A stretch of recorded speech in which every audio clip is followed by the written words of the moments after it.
Welcome to Quiz Success, the best online test series platform for all government recruitment exams like staff selection, banking, defense, and railway. Learn quantitative aptitude for success in these exams. अब आपकी जीत पक्की है. Please visit www.quiz.success.org.in or download free mobile app for free mock tests. Please like and subscribe for more educational. इस session में हम quantitative aptitude के बहुत ही important topic percentage के बारे में डिस्कस करेंगे। परसेंटेज बाकी टॉपिक से ज़्यादा इम्पोर्टेंट है क्योंकि परसेंटेज जो है वो बहुत से टॉपिक में यूज़ होता है, जैसे कि profit and loss, compound interest, simple interest, data interpretation etcetera. यहाँ पर बहुत से क्वेश्चन परसेंटेज बेस्ड होते हैं, तो अगर आप परसेंटेज को अच्छे से समझ लेते हो तो इन क्वेश्चन को सॉल्व करना आसान हो जाता है। तो आइए समझते हैं कि परसेंटेज का क्या मीनिंग है। परसेंटेज मीन्स पर 100 और एवरी 100। ठीक है, परसेंटेज का मतलब है यहाँ पर 100 या फिर फॉर एवरी 100, यानी कि आउट ऑफ 100 कि 100 में से कितना, 100 में से 20, 100 में से 30, और परसेंटेज का सिंबल ये है। ठीक है, और हम परसेंटेज को पीसीबी कहते हैं। ठीक है, शॉर्टकट में हम परसेंटेज को पीसी लिखते हैं। फॉर एग्जाम्पल 94% या 74%, 55%, 65%, 25%, 88% है ना। तो फॉर एग्जाम्पल 74%, तो 74% क्या होगा, 74% यानी कि पर 100 या फॉर एवरी 100, 74 बाय 100 यानी कि आउट ऑफ 100, 74 आउट ऑफ 100, 74 पर 100, 74 एवरी 100, 74 आउट ऑफ 100, हम इसे ऐसे भी कह सकते हैं। ठीक है, तो ये मीनिंग है यहाँ पर परसेंटेज का। ऐसे ही मान लो है 65%, तो 65% को भी हम क्या कह सकते हैं, 65 आउट ऑफ 100 या 65 पर 100, 65 फॉर एवरी 100 है ना, तो 65 बाय 100। ऐसे ही मान लो है 13%, 13% यानी कि 13 बाय 100, 13 आउट ऑफ 100, 13 पर 100, 13 फॉर एवरी 100 है ना। तो ये मीनिंग है यहाँ पर कि परसेंटेज का क्या अर्थ है। ठीक है, परसेंटेज का क्या मीनिंग है, ये मीनिंग है यहाँ पे परसेंटेज का। परसेंटेज मीन्स पर 100 और फॉर एवरी 100। तो अगर आप इन वैल्यू को ऑब्जर्व कर रहे हो तो इन वैल्यू के अकॉर्डिंग जो परसेंटेज है वो एक फ्रैक्शन भी है ना। ये फ्रैक्शन वैल्यूज में भी है परसेंटेज को, जहां पर डिनोमिनेटर 100 हो। तो हम हर एक परसेंटेज को फ्रैक्शन में भी ले सकते हैं जहां पर डिनोमिनेटर 100 होगा। तो यानी कि परसेंटेज वह फ्रैक्शन है जहां पर डिनोमिनेटर हमेशा 100 होगा। तो percentage is a fraction where the denominator is equal to 100। तो परसेंटेज एक फ्रैक्शन भी है जहां पर डिनोमिनेटर हमेशा 100 रहेगा। यही पॉइंट हमारे पास बाकी टॉपिक्स में भी यूज होगा। ठीक है, हम परसेंटेज के वेरियस कॉन्सेप्ट को डिस्कस करें उससे पहले डिस्कस कर लेते हैं कि परसेंटेज के सिग्निफिकेंस क्या है या हम परसेंटेज को क्यों यूज करते हैं। अब माना हमारे पास दो स्टूडेंट है, ए और बी। ठीक है, ए के मार्क्स है 80% और बी के मार्क्स है 60%। ठीक है, यानी कि ए ने एग्जाम्स में 80 मार्क्स लिए और बी ने एग्जाम में 60 मार्क्स लिए। तो बताओ इन दोनों में से बेटर स्टूडेंट कौन सा है। अब मार्क्स के अकॉर्डिंग तो ए बेटर स्टूडेंट है ना, क्योंकि 80 मार्क्स ज़्यादा है 60 से, तो ए बी से बेटर स्टूडेंट है। अब मार्क्स को देखकर ये लग रहा है कि ए बी से बेटर स्टूडेंट है क्योंकि ए ने बी से ज़्यादा मार्क्स लिए हैं यहाँ पे, तो जो ए है वो बी से बेटर स्टूडेंट है। लेकिन जब भी हम कंपैरिजन करते हैं वो एक्चुअल मार्क्स से नहीं करते, है ना।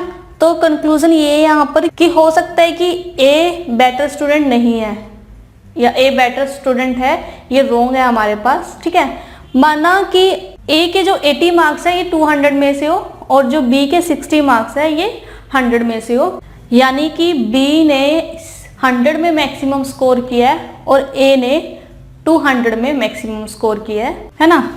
इसने 200 में मैक्सिमम स्कोर किया और इसने 100 में मैक्सिमम स्कोर किया। अब देखकर लग रहा है कि बी बेटर स्टूडेंट है ना। तो अगर हम इसको 100 में से लेंगे तो आएगा 40/100, यानी कि इसके एवरी 100 में से 40 है, 40 आउट ऑफ 100 और इसके 60 आउट ऑफ 100। अब देखकर लग रहा है कि जो बी है वो बेटर स्टूडेंट है, क्योंकि ए के 100 में से 40 है और बी के 100 में से 60 है। फॉर एग्जाम्पल इसके ए के हुए यहाँ पर 40%, ठीक है, और बी के हुए 60%। तो अब आप ऑब्जर्व करें और देखकर आप बता सकते हैं कि जो बी है उसने ए से ज़्यादा मार्क्स लिए हैं, यानी कि जो बी है वो कैपेबल है कि वो हर 100 में से 60 मार्क्स ले सकता है। लेकिन जो ए की कैपेबिलिटी है वो ये है कि वो हर 100 में से 40 मार्क्स ले सकता है। तो यानी कि यहाँ पर बी बेटर स्टूडेंट है अकॉर्डिंग टू परसेंटेज। तो हमने कंपेयर किया और हमने कंक्लूजन निकाला कि जो बी है वो ए से बेटर स्टूडेंट है, क्योंकि बी के 60% है और ए के 40% है। तो हम स्टूडेंट की परफॉर्मेंस को एक्चुअल मार्क्स पर डन नहीं करते, हम स्टूडेंट की परफॉर्मेंस को चेक करने के लिए परसेंटेज फॉर्म को यूज करते हैं। हम मोस्टली ये कहते हैं कि ए ने 80% मार्क्स लिए या बी ने 40% मार्क्स लिए। तो हम इस तरह से परसेंटेज की टर्म में मार्क्स को कैलकुलेट करते होते हैं, है ना, क्योंकि उससे उसकी कैपेबिलिटी का पता लगता है कि वो एवरी 100 या पर 100 कितने मार्क्स लेने में कैपेबल है। 60 मार्क्स लेगा एवरी 100 में से, 40 मार्क्स लेगा, 50 मार्क्स लेगा, 55 मार्क्स लेगा, ठीक है।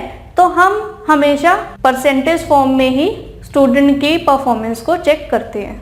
तो हम अलग अलग तरह के स्टूडेंट की परफॉर्मेंस को वेरीफाई करने के लिए, चेक करने के लिए परसेंटेज स्कोर का यूज करते हैं, क्योंकि परसेंटेज स्केल मापने में यूज होता है 0 to 100 में से। तो पॉइंट यहाँ पर ये है कि जब भी परसेंटेज स्कोर यूज किया जाता है तो परफॉर्मेंस का स्केल सभी स्टूडेंट के लिए कॉमन रहता है कि उनके मैक्सिमम मार्क्स क्या है, क्योंकि परसेंटेज 0 से 100 के बीच में, यानी कि हमेशा वो 0 से 100 के बीच में लाई करेगी। क्योंकि हम जब भी परसेंटेज की बात करते हैं तो हम पर 100 या फॉर एवरी 100 की बात करते हैं, है ना। तो आप परसेंटेज का जब भी यूज करेंगे तो आप प्रॉपर कंपैरिजन करें परसेंटेज का यूज करते हुए। ऐसे ही अगर हमें कैलकुलेट करना हो कि प्रॉफिट और लॉस क्या है, हम जनरली परसेंटेज फॉर्म में प्रॉफिट एंड लॉस को कैलकुलेट करते हैं। फॉर एग्जांपल किसी बिजनेसमैन का प्रॉफिट है 40%। 40% क्या है? 40 आउट ऑफ 100, यानी कि बिजनेसमैन ने बिजनेस में जब इन्वेस्ट किया तो उसे 40 रुपीज पर 100 का प्रॉफिट हुआ। ऐसे ही जब हम कहते हैं कि उसको 5% या 10% का लॉस हुआ, यानी कि 5/100 या 5 आउट ऑफ 100, यानी कि उसे 100 रुपीज पर 100 रुपीज में से 5 रुपीज का लॉस हुआ, या वो पर 100 रुपीज में से 5 रुपीज लॉस में है। तो हम परसेंटेज का यूज इसलिए करते हैं ताकि आइडिया लगा सके कि एक्चुअल में कंपैरिजन क्या है और हम उसको इजीली या सिंपल वे में उसको समझ सकें। तो ये थे परसेंटेज का सिग्निफिकेंस कि हम परसेंटेज का यूज क्यों करते हैं या परसेंटेज का यूज करने से हमें क्या बेनिफिट होगा। ठीक है, अब हम बढ़ते हैं कि हम परसेंटेज को कैसे कैलकुलेट करेंगे। तो अभी हमने परसेंटेज को पढ़ा। परसेंटेज वह फ्रैक्शन है जहां पर डिनोमिनेटर 100 होता है ना। अब हम समझते हैं कि अगर हमें परसेंटेज को फ्रैक्शन में कन्वर्ट करना हो तो हम कैसे कन्वर्ट करेंगे, और अगर फ्रैक्शन को परसेंटेज में कन्वर्ट करना हो तो हम वो कैसे कन्वर्ट करेंगे। ठीक है, फॉर एग्जांपल हमारे पास है 50%। 50% क्या है? 50/100 है ना, 50 आउट ऑफ 100। तो अगर हम इसको कह सकते हैं 1/2, है ना, यानी कि 50% का फ्रैक्शन क्या है? 1/2। तो 50% को हम कह सकते हैं 1/2। ऐसे ही 25%। 25% क्या है? 25/100, यानी कि 1/4। तो हम कह सकते हैं कि अगर हमें परसेंटेज को फ्रैक्शन में कन्वर्ट करना हो तो हमें 100 से डिवाइड करना होगा, यानी कि परसेंटेज को फ्रैक्शन में कन्वर्ट करने के लिए हमें 100 से डिवाइड करना पड़ेगा, तो हमारे पास फ्रैक्शन वैल्यू आ जाएगी। फॉर एग्जांपल है 60%। 60% क्या है? 60 आउट ऑफ 100, है ना, 60 आउट ऑफ 100 यानी कि 2/5 फ्रैक्शन टर्म में। ठीक है, अगर 60% को फ्रैक्शन में एक्सप्रेस करना हो तो ये हुआ 2/5, यानी कि 50%, 50 आउट ऑफ 100। अगर हम इसको सिंप्लीफाई करें तो ये आया 1/2, तो इसकी फ्रैक्शन वैल्यू हुई 1/2। 25%, 25 आउट ऑफ 100, अगर हम इसको सिंप्लीफाई करें तो ये आया 1/4। 60%, 60 आउट ऑफ 100, और अगर हम इसको सिंप्लीफाई करें तो यह है 2/5। यानी कि अगर हमें परसेंटेज वैल्यू को फ्रैक्शन वैल्यू में कन्वर्ट करना हो तो हमें क्या करना है, सिंपली 100 से डिवाइड करना है। ऐसे ही अगर हमें फ्रैक्शन को परसेंटेज में कन्वर्ट करना हो तो हम वो कैसे करेंगे। फॉर एग्जाम्पल फ्रैक्शन है हमारे पास 5/8। अब हमारे पास ये फ्रैक्शन दी हुई है 5/8। अगर हमें इसे परसेंटेज में कन्वर्ट करना हो तो हम क्या करेंगे, सिंपली हम इसको 100 से मल्टीप्लाई करेंगे, मल्टीप्लाई विथ 100। ठीक है, और अगर इसको सिंप्लीफाई करेंगे तो ये आएगा 62.5%। ठीक है, यानी कि अगर हमें फ्रैक्शन को परसेंटेज में कन्वर्ट करना हो तो हम 100 से मल्टीप्लाई करेंगे। ऐसे ही एक और फ्रैक्शन है, फॉर एग्जांपल 4/5। अब 4/5 इस फ्रैक्शन को अगर हमने परसेंटेज में कन्वर्ट करना तो हम क्या करेंगे, इसको भी 100 से मल्टीप्लाई करेंगे तो ये आएगा 80%। यानी कि हम कह सकते हैं कि परसेंटेज को अगर हमने फ्रैक्शन में कन्वर्ट करना है और या फिर फ्रैक्शन को परसेंटेज में कन्वर्ट करना है तो इनमें डेफिनेट रिलेशन है। यानी कि जब हम परसेंटेज को फ्रैक्शन में कन्वर्ट कर रहे हैं तो हम 100 से डिवाइड कर रहे हैं, और जब हम फ्रैक्शन को परसेंटेज में कन्वर्ट कर रहे हैं तो हम 100 से मल्टीप्लाई कर रहे हैं। तो आपको अगर परसेंटेज से फ्रैक्शन में कन्वर्ट करना है तो 100 से डिवाइड करें, और अगर फ्रैक्शन को परसेंटेज में कन्वर्ट करना है तो 100 से मल्टीप्लाई कर दो। अब हम जानते हैं कि हम परसेंटेज से रिलेटेड कैलकुलेशन को कैसे करेंगे। For example x% of y। अब x% ऑफ y यानी कि x% क्या हुआ, x/100 ऑफ y, यानी कि इज इक्वल टू हुआ x% यानी कि x/100 मल्टीप्लाई y, या हम इसको कह सकते हैं xy डिवाइड बाई 100।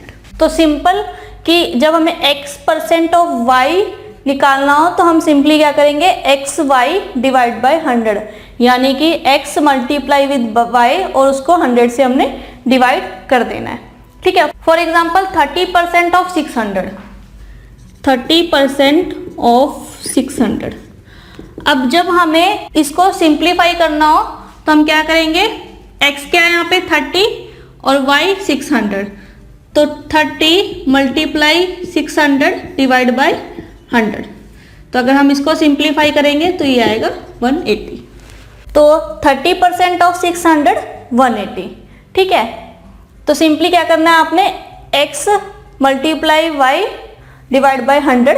तो ये इंपॉर्टेंट पॉइंट है कि अगर हमें कोई परसेंटेज वैल्यू दी हो हम उसे कैसे कैलकुलेट करेंगे। सिंपल क्या करेंगे, x multiply y divide by 100। हमें कोई x% दिया है y का तो हम उसे सिंप्लीफाई करेंगे x multiply y divide by 100। तो अगर आप यहाँ ऑब्जर्व कर रहे हो हमारे पास 3 तरह की वैल्यू है। पहली वैल्यू है परसेंटेज वैल्यू, दूसरी वैल्यू है हमारे पास मैक्सिमम वैल्यू, और तीसरी वैल्यू हमारे पास एक्चुअल वैल्यू। यानी कि परसेंटेज वैल्यू यहाँ पे 30%, मैक्सिमम वैल्यू 600, ठीक है, और एक्चुअल वैल्यू है 180।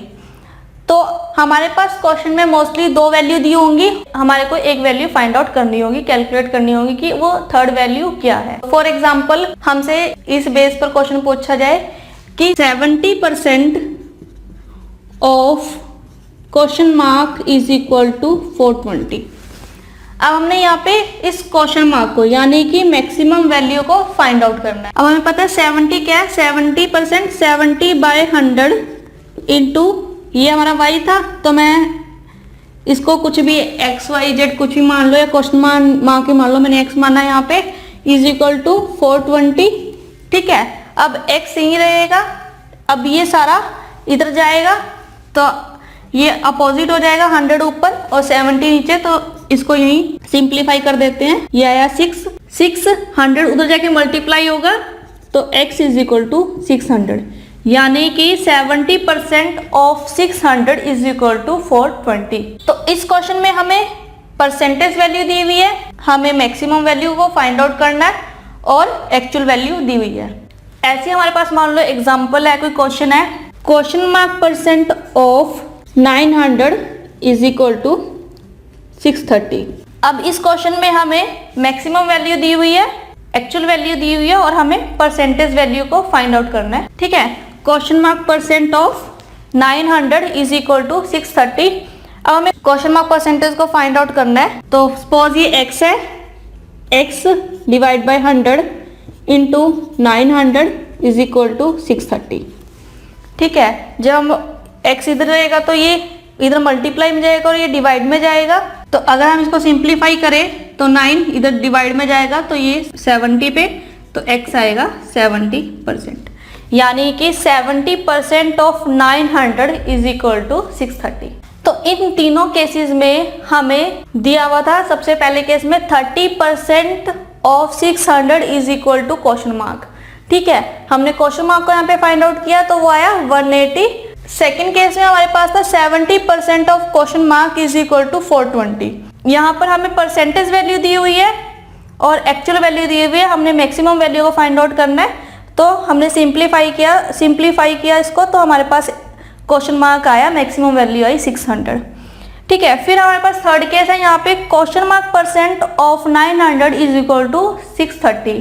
अब हमारे पास यहाँ पे मैक्सिमम वैल्यू दी हुई है, एक्चुअल वैल्यू दी हुई है और हमें परसेंटेज वैल्यू को फाइंड आउट करना है। तो परसेंटेज वैल्यू हमारे पास यहाँ पर आई 70% ऑफ 900 इज इक्वल टू 630। और ये सभी की सभी कैलकुलेशन इस इक्वेशन पर बेस्ड है, x% ऑफ y। अब हम इस तरह के क्वेश्चन को एक और तरीके से भी सिंप्लीफाई कर सकते हैं। कैसे कि एक परसेंटेज वैल्यू दी होगी, दूसरी परसेंटेज वैल्यू हमने फाइंड आउट करनी होगी। हमेशा मैक्सिमम वैल्यू को 100% माने, ठीक है, और जो दूसरी परसेंटेज वैल्यू है उसको कैलकुलेट करेंगे और उसके अकॉर्डिंग हम दूसरी परसेंटेज वैल्यू को कैलकुलेट करेंगे। कैसे करेंगे? फॉर एग्जांपल फर्स्ट क्वेश्चन था हमारे पास यहाँ पे 30% ऑफ 600। अब हमने मैक्सिमम वैल्यू को यहाँ पर 100% माना, ठीक है, यानी कि हमारे पास 100% है 600, यानी कि 100% है हमारे पास 600, ठीक है, और हमें 30% की वैल्यू फाइंड आउट करनी है। अब हमारे पास 100% की वैल्यू 600 और हमने 30% की वैल्यू यहाँ पे फाइंड आउट करनी है। हमने क्या करना है? सिंपली क्रॉस मल्टीप्लाई करना है, ठीक है। क्रॉस मल्टीप्लाई करेंगे तो question mark is equal to 600 multiply 30 divide by 100, तो ये कैंसिल, ये आएगा 180, ठीक है। सिंपली हमने जो मैक्सिमम वैल्यू है उसको 100% माना, दूसरी हमें परसेंटेज यहाँ पर फाइंड आउट करनी थी, ठीक है। हमने क्रॉस मल्टीप्लाई किया तो हमारे पास क्वेश्चन मार्क की वैल्यू आई यहाँ पे 180। ऐसे ही नेक्स्ट एग्जांपल हमारे पास 70% of question mark is equal to 420, यानी कि यहाँ पर हमें 100% फाइंड आउट करना है। अगर 100% हमें फाइंड आउट करना है तो हमारे पास दूसरी परसेंटेज वैल्यू दी हुई है 70%। 70% हमें दिया हुआ 420, यानी कि 70% हमें दिया है 420 और हमें 100% फाइंड आउट करना है। तो 100% क्वेश्चन मार्क है हमारे पास, हमने इसको फाइंड आउट करना कैसे? हम क्रॉस मल्टीप्लाई करेंगे तो क्वेश्चन मार्क आएगा हमारे पास 420 मल्टीप्लाई 100 डिवाइड बाय 70, तो ये आया हमारे पास 600। नेक्स्ट एग्जांपल था हमारे पास question mark percent of 900 is equal to 630। अब हमारे पास 100% है 900 और हमें दूसरी परसेंटेज यहाँ पर फाइंड आउट करनी है, यानी कि 100% है हमारे पास 900 और हमें ये वाली परसेंटेज फाइंड आउट करनी है, ये इसकी वैल्यू दी हुई है 630। तो अगर हम इसको क्रॉस मल्टीप्लाई करें तो क्वेश्चन मार्क परसेंट आएगा 630 मल्टीप्लाई 100 डिवाइड बाय 900, ये आया 70%, ठीक है। तो हमने यहाँ पर देखा x% of y is equal to xy divide by 100, यानी कि हमारे पास क्वेश्चन में एक परसेंटेज वैल्यू दी हुई है हमें, या वो 100% की वैल्यू दी होगी या कुछ भी 30, 70, या हमें वो परसेंटेज वैल्यू ही दूसरी फाइंड आउट करनी हो, ठीक है, तो हमें एक परसेंटेज वैल्यू दी हुई है, हमें दूसरी परसेंटेज वैल्यू को कैलकुलेट करना है यहाँ पर, और इसमें हमें एक परसेंटेज वैल्यू, एक मैक्सिमम वैल्यू और एक एक्चुअल वैल्यू दी हुई है, और इन तीन फॉर्मेट में हमें एक परसेंटेज वैल्यू दी हुई है, दूसरी परसेंटेज वैल्यू हमने कैलकुलेट करनी है। तो हम सिंपली क्रॉस मल्टीप्लाई करके क्वेश्चन मार्क को फाइंड आउट कर सकते हैं। तो एक इंपॉर्टेंट पॉइंट यहाँ पर ये है कि हमारे को एक परसेंटेज वैल्यू दी हुई है, दूसरी परसेंटेज वैल्यू हमने कैलकुलेट करनी है, और हम वो कैसे कर सकते हैं, क्रॉस मल्टीप्लाई से। तो अगर आप क्वेश्चन को इस पैटर्न से करोगे तो आप जल्द ही आंसर को फाइंड आउट कर सकते हैं। नेक्स्ट पॉइंट समझने वाला यहाँ पर ये है कि यहाँ पर पॉइंट था x% of y is equal to xy divide by 100, same है y% ऑफ x के। वो कैसे, इसको समझते हैं। अब इसको समझते हैं कि जो x% of y is equal to y% of x same है, वो कैसे पॉसिबल है। हम जानते हैं कि x% ऑफ y क्या है, is equal to xy divide by 100। ये इक्वल है y into X divide by 100 के, क्योंकि x को y से मल्टीप्लाई करो या y को x से मल्टीप्लाई करो, हमारे पास क्योंकि जो वैल्यू आएगी वो सेम आएगी। तो अगर हम इसको स्प्लिट कर रहे हैं तो ये क्या आएगा, y divide by 100 into x, है ना। अब y बाई 100 क्या हुआ, ये y%, यानी कि y% ऑफ x।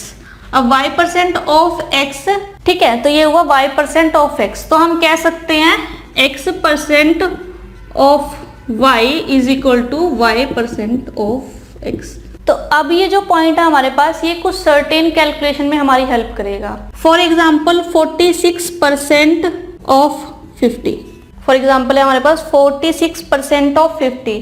अब हमें 50 का 46% चाहिए। अब इसको कैलकुलेट करना थोड़ा सा टिपिकल है ना। तो हम क्या करेंगे, 50% ऑफ 46 कर लें इसको, यानी कि 50% ऑफ 46। अब इसको कैलकुलेट करना आसान है, कैसे, 50% ऑफ 46 यानी कि 1/2, 50% 1/2, 1/2 यानी कि 46/2, 46/2 क्या आएगा, 23। तो अगर हम इसको 46% ऑफ 50 की बजाय 50% ऑफ 46 ले तो हमारी कैलकुलेशन फास्ट हो जाएगी, है ना। अगर हम इसको कैलकुलेट करते तो ये टाइम थोड़ा सा ज़्यादा लेता, लेकिन इसको कैलकुलेट करना आसान है, ठीक है। तो आप इस तरह से अपनी कैलकुलेशन को आसान करने के लिए भी इस पॉइंट का यूज कर सकते हो, y% ऑफ x, जहां पर आपको लगे कि इसको परसेंटेज में कन्वर्ट करके या इसका परसेंटेज वैल्यू कैलकुलेट करना आसान है, तो आप उसको कन्वर्ट कर लो y% ऑफ x में, क्योंकि अगर हम इसको मल्टीप्लाई करें, इसको इससे मल्टीप्लाई करें तो भी सेम आएगा, अगर हम इसको इससे मल्टीप्लाई करें तो भी सेम आएगा, है ना। तो आप इस तरह से भी इसको यूज कर सकते हैं। अब हम समझते हैं कि अगर मान लो परसेंटेज में इंक्रीज और डिक्रीज हो रहा हो तो हम उस परसेंटेज को कैसे कैलकुलेट करेंगे। हमारे पास कोई वैल्यू है, वो परसेंटेज से इंक्रीज डिक्रीज हो रही है, अब वो परसेंटेज से कैसे इंक्रीज डिक्रीज होगी इसको समझते हैं। फॉर एग्जाम्पल ओरिजिनल वैल्यू है हमारे पास x, ठीक है, ओरिजिनल वैल्यू हमारे पास x, और ये इंक्रीज या डिक्रीज हो रही है p% से। अगर ये इंक्रीज या डिक्रीज हो रही है p% से तो हमारी न्यू वैल्यू क्या आएगी, न्यू वैल्यू आएगी x, यानी कि original value plus minus p% of x, यानी कि original value plus minus p% of original value, plus increase के केस में माइनस डिक्रीज के केस में। अगर परसेंटेज इंक्रीज है, इंक्रीज में है, ठीक है, तो हम उसे प्लस करेंगे, अगर डिक्रीज हो रही है तो हम उसको माइनस करेंगे, यानी कि वैल्यू इंक्रीज्ड बाय p%, तो x plus p% of x, और वैल्यू डिक्रीज बाय p%, तो x minus p% of x। इसका एक एग्जांपल समझते हैं। फॉर एग्जांपल राम की सैलरी है, राम की सैलरी 60,000, ठीक है, राम की सैलरी है 60,000 और ये इंक्रीज हो रही है, इंक्रीज्ड बाय 25%, और ये इंक्रीज हो रही है 25% से। अब जब ये 25% से इंक्रीज हो रही है तो राम की न्यू सैलरी क्या होगी, Ram's new salary is equal to original value x, x है यहाँ पे 60,000, ठीक है, इंक्रीज हो रही है तो प्लस, इंक्रीज हो रही है तो plus p percent, p percent क्या है 25% ऑफ 60,000, तो ये हुआ 60,000 प्लस 25% ऑफ 60,000, 60,000 का 25%, तो ये हुआ 50,000, 50,000 तो ये हुआ 75,000, यानी कि राम की जो सैलरी जब इंक्रीज हुई 25% तो ये हुई 75,000। अब ऐसे ही मान लो सैलरी डिक्रीज हो रही है 20% से, सैलरी डिक्रीज्ड बाय 20%। अब जब ये 20% से डिक्रीज हो रही है तो राम की न्यू सैलरी क्या आएगी 60,000 जो ओरिजिनल सैलरी थी उसकी, माइनस, अब डिक्रीज हो रही है तो माइनस 20% ऑफ 60,000, तो ये आएगा 60,000 माइनस 20% ऑफ 60,000 कितना होता है 12,000, तो राम की न्यू सैलरी आई है 48,000। तो इस तरह से हमें वैल्यू दी हुई है कोई x और वो इंक्रीज और डिक्रीज हो रही है p परसेंट से, तो न्यू वैल्यू हमारे पास क्या आएगी x प्लस माइनस x यानी कि original value plus minus p percent of x यानी कि ओरिजिनल वैल्यू। अब प्लस यहाँ पर इंक्रीज के लिए है, अगर वैल्यू में परसेंटेज इंक्रीज हो रही है, और माइनस डिक्रीज के लिए। अभी तक जो हमने पॉइंट यहाँ पर डिस्कस किए हैं परसेंटेज में, और ये सभी के सभी पॉइंट्स यूज होंगे क्वेश्चन को सॉल्व करने में। For free mock tests, visit www.quiz.success.org.in or download the free mobile app. Please like, share, and subscribe for more educational videos.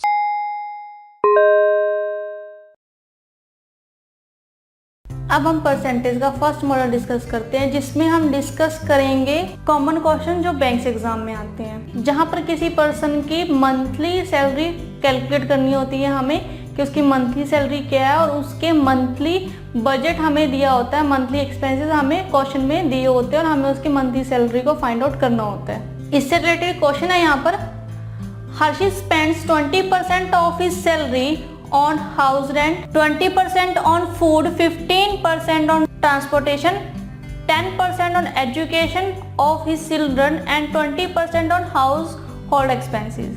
He saves the remaining amount of rupees 6,600. What is his monthly salary? Question में हमारे से हर्षित की monthly salary पूछी गई है कि क्या है।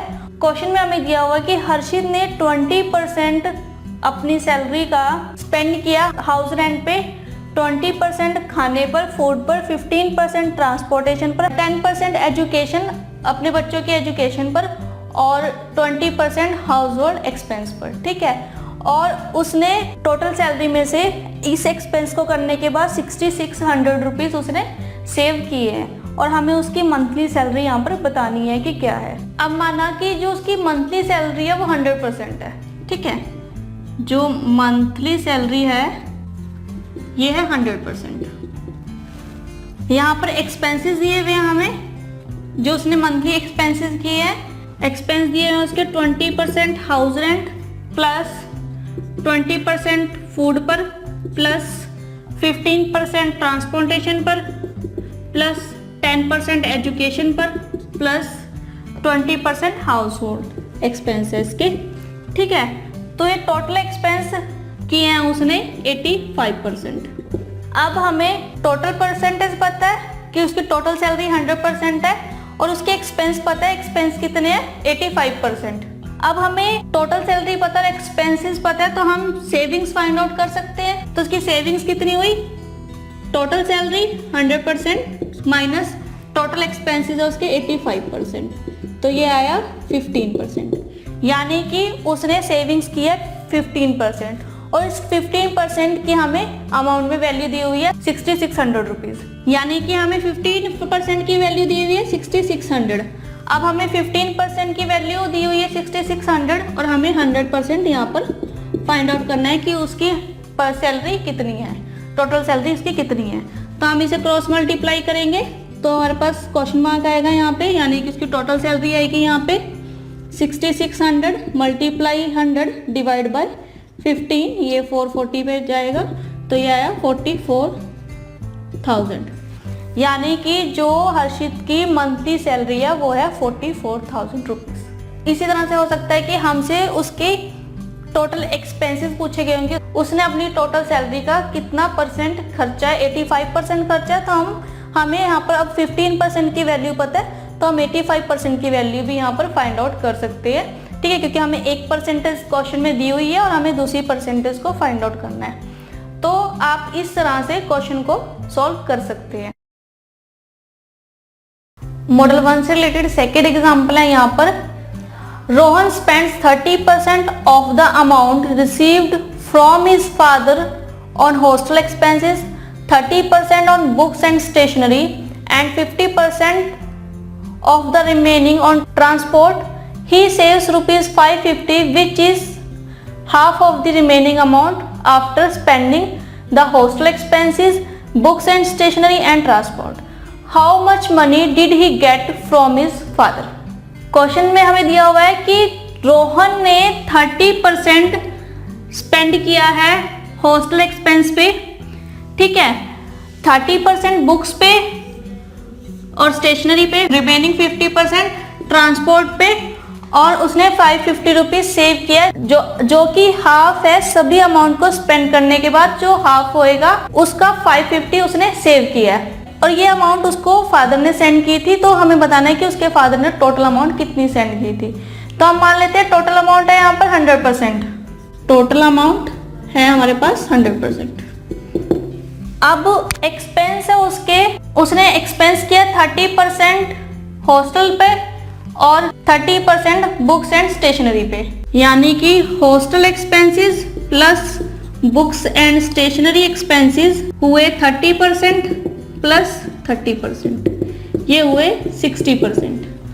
अब है 50% of the remaining on the transport, यानी कि रिमेनिंग अमाउंट हुई, रिमेनिंग अमाउंट क्या हुई हमारे पास 100% माइनस 60% 40%, यानी कि रिमेनिंग अमाउंट है हमारे पास 100% माइनस 60%, ठीक है, 40% है हमारे पास remaining amount. 50% of remaining on transport, यानी कि रिमेनिंग अमाउंट का 50% उसने ट्रांसपोर्ट पर स्पेंड किया है, यानी कि ट्रांसपोर्ट पर उसने स्पेंड किए हैं,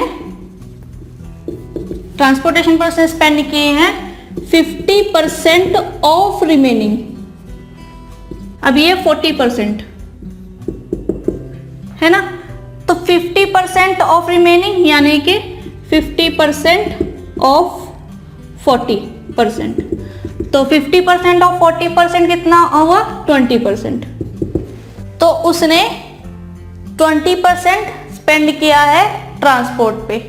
तो अब उसके टोटल एक्सपेंस कितने हुए, total expense hostel expenses plus books and stationery expenses plus transport expenses उसके, ये थे 60% प्लस अब ट्रांसपोर्ट के हैं 20%, तो टोटल एक्सपेंस हुए उसके 80%। अब ही सेव्स रुपीज 550, उसने 550 रुपीज सेव किए which is half of the remaining amount after spending the hostel expenses, books and stationery and transport. अब उसने 550 रुपीज सेव किए हैं half of the remaining amount, remaining amount हुई यहाँ पे 100% माइनस 80%, यानी कि 20%, रिमेनिंग अमाउंट है यहाँ पे 20%। अब half of the remaining amount, यानी कि अब यहाँ पे रिमेनिंग अमाउंट है 20%, half of the 20% after spending the hostel expenses, book, stationery and transport, ठीक है, यानी कि उसने 550 जो सेव किए हैं वो half of the remaining amount का किया है, तो 20% का हाफ कितना हुआ 10%, तो 20% यानी कि हाफ ऑफ 20% यानी कि 10%, ठीक है, और 10% हमें दिया हुआ है 550। अब हमें 10% यहाँ दिया हुआ है 550, तो हमें 100% फाइंड आउट करना है। अब हमें पता है 10 इंटू 10 100, तो अगर हम इसको 10 से मल्टीप्लाई करेंगे तो इसको भी 10 से मल्टीप्लाई करेंगे, यानी कि क्वेश्चन मार्क आया 5500। ठीक है, तो क्वेश्चन मार्क आया कि उसके फादर ने उसको 5500 टोटल अमाउंट सेंड की थी रोहन को। तो आप इस तरह से क्वेश्चन पर फोकस करेंगे, क्वेश्चन में क्या दिया हुआ है और हमसे क्या पूछा हुआ है। ठीक है, हमें यहाँ पर 550 दिया हुआ था रिमेनिंग अमाउंट का हाफ। अब हमारे पास यहाँ पे रिमेनिंग अमाउंट 20% थी, इसका हाफ दिया हुआ था। अगर हम 20% को 550 मान लेते तो हमारे पास जो आंसर आता वो रॉन्ग आता। ठीक है, और एक यहाँ पर दिया हुआ था 50% ऑफ रिमेनिंग। अब इस रिमेनिंग में भी यहाँ पर 50% था कि जो उसने उसका टोटल अमाउंट माना था हमने 100% था, और जो उसने बुक्स और हॉस्टल एक्सपेंस पर स्पेंड कर दिया था, हॉस्टल एक्सपेंस कर दिए थे, तो उसके बाद जो अमाउंट बचा उसका उसने 50% स्पेंड किया था ट्रांसपोर्ट पे। ठीक है, तो आप क्वेश्चन पर फोकस कीजिए, क्वेश्चन में क्या दिया हुआ है, क्या पूछा गया है। ठीक है, और आप उसी के अकॉर्डिंग क्वेश्चन को सॉल्व कीजिए। तो ये क्वेश्चन थे मंथली सैलरी पर बेस्ड, जहां पर हमने टोटल अमाउंट 100% माना और हमें एक परसेंटेज वैल्यू दी हुई थी और दूसरी परसेंटेज वैल्यू हमने यहाँ पर भी कैलकुलेट करी। तो आप अपने क्वेश्चन पर कॉन्सेंट्रेट कीजिए, क्वेश्चन में क्या दिया हुआ है और क्या पूछा हुआ है।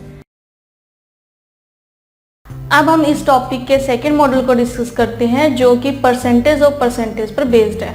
आइए देखते हैं परसेंटेज ऑफ परसेंटेज क्या है। Percentage of percentage x% of y% of k is equal to xy divide by 100% of k।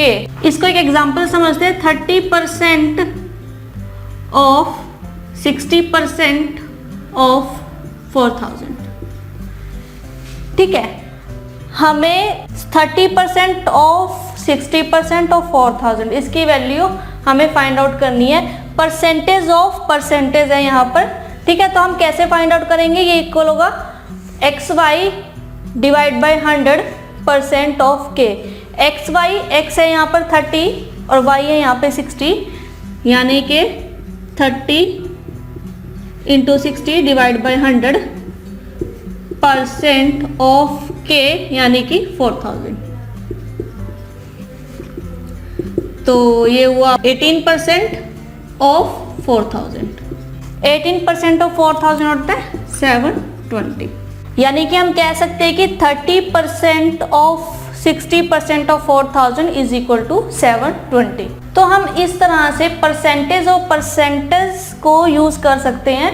ठीक है, अब फॉर एग्जांपल कि हमारे पास यहाँ पे परसेंटेज ऑफ परसेंटेज दिया हुआ है ना। हमने परसेंटेज ऑफ परसेंटेज निकाला, x into Y 30 into 60 divide by 100 है ना। अब हम इस परसेंटेज को भूल जाते हैं, जो सेकेंड वाली परसेंटेज को आप भूल जाओ। तो अब ये हुआ 30% ऑफ 60।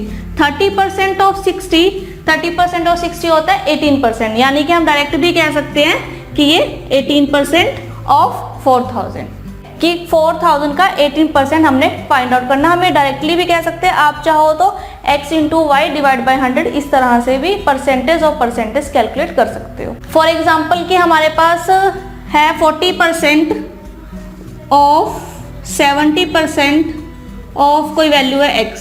40% ऑफ 70%, हम इसको डायरेक्टली कह सकते हैं 28% ऑफ x। ठीक है, तो जो भी आंसर आएगा वो आएगा 28% ऑफ x, x का 28%, जो भी x वैल्यू हमें यहाँ पर दी होगी उसका 28% इसका आंसर होगा। तो इस तरह से हमें परसेंटेज ऑफ परसेंटेज रिक्वायर्ड है और हम इस तरह से इसको कैलकुलेट कर पाएंगे। इससे रिलेटेड कुछ एग्जांपल्स करके देखते हैं। परसेंटेज ऑफ परसेंटेज के कॉन्सेप्ट पर बेस्ड हम एग्जांपल करते हैं, जो कि अभी हमने डिस्कस किया। क्वेश्चन है यहाँ पे, Bhavna decide to donate 40% of her monthly income to an orphanage, but on the day of donation she changed her mind, donated ₹4800, which is 60% of what she had earlier decided. What should be the actual donation as per her earlier decision? Question में हमें बताया गया है कि भावना ने decide किया कि वो 40% डोनेट करेगी अनाथालय को अपनी मंथली इनकम का, लेकिन डोनेशन के दिन पर उसका माइंड चेंज हुआ है और उसने 4800 रुपीज़ डोनेट किए, जो कि 60% of what she had earlier decided, जो उसने पहले डिसाइड किया था उसका 60% है कि, तो हमें बताना है कि पहले के डिसीजन के अकॉर्डिंग एक्चुअल डोनेशन क्या उसने सोचा था या क्या डिसाइड किया था, हमें वो बताना है यहाँ पे। अब हमें दिया हुआ है कि 60% of what she had earlier decided, यानी कि 60% ऑफ 40%, क्योंकि उसने पहले डिसाइड किया था 40% देना है टोटल मंथली इनकम का, लेकिन उसने उस 40% का 60% दिया है ना, यानी कि 60% ऑफ 40%, 60% ऑफ 40%, और ये है हमारे पास 4800 रुपीज़। उसने एक्चुअल में जो उसने डोनेट किया है 60%, वो 4800 रुपीज़ उसने डोनेट किया है। अब हमें परसेंटेज ऑफ परसेंटेज पता है, कैसे फाइंड आउट करते हैं? Percentage of percentage x into Y, यानी कि 60 इंटू 40 डिवाइड बाई 100, ये है 24%। अब ये 24% हमें दिया हुआ है 4800, यानी कि उसने 24% डोनेट किया है, जो कि 4800 रुपीज़ है, यानी कि हमें 40% चाहिए।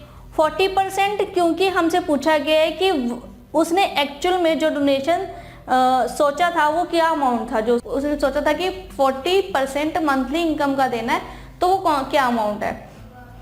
अब हमें 24% की वैल्यू पता है 4800, तो हमें 40% फाइंड आउट करना है यहाँ पे, क्योंकि एक्चुअल डोनेशन उसका 40% है। 40% की वैल्यू हमें यहाँ पे फाइंड आउट करनी है, तो हम इसको क्रॉस मल्टीप्लाई करेंगे, तो 48 मल्टीप्लाई 40 डिवाइड बाय 24, ये 200, तो ये आया 8000 रुपीज़, यानी कि उसने एक्चुअल में 8000 रुपीज़ डोनेट करने का सोचा था, लेकिन उसने इसका 60% यानी कि 4800 रुपीज़ डोनेट किया। तो इस तरह से आप परसेंटेज ऑफ परसेंटेज के कॉन्सेप्ट को यूज करके क्वेश्चन को सॉल्व कर सकते हैं। क्वेश्चन देखने में यहाँ पर बहुत बड़ा लग रहा है कि क्वेश्चन स्टेटमेंट बड़ी लेंथी है, लेकिन आंसर जो है वो एक ही लाइन में है ना। तो आप क्वेश्चन को समझिए और क्वेश्चन के अकॉर्डिंग आंसर दीजिए। For free mock tests, visit www.quiz.success.org.in or download the free mobile app. Please like, share, and subscribe for more educational videos.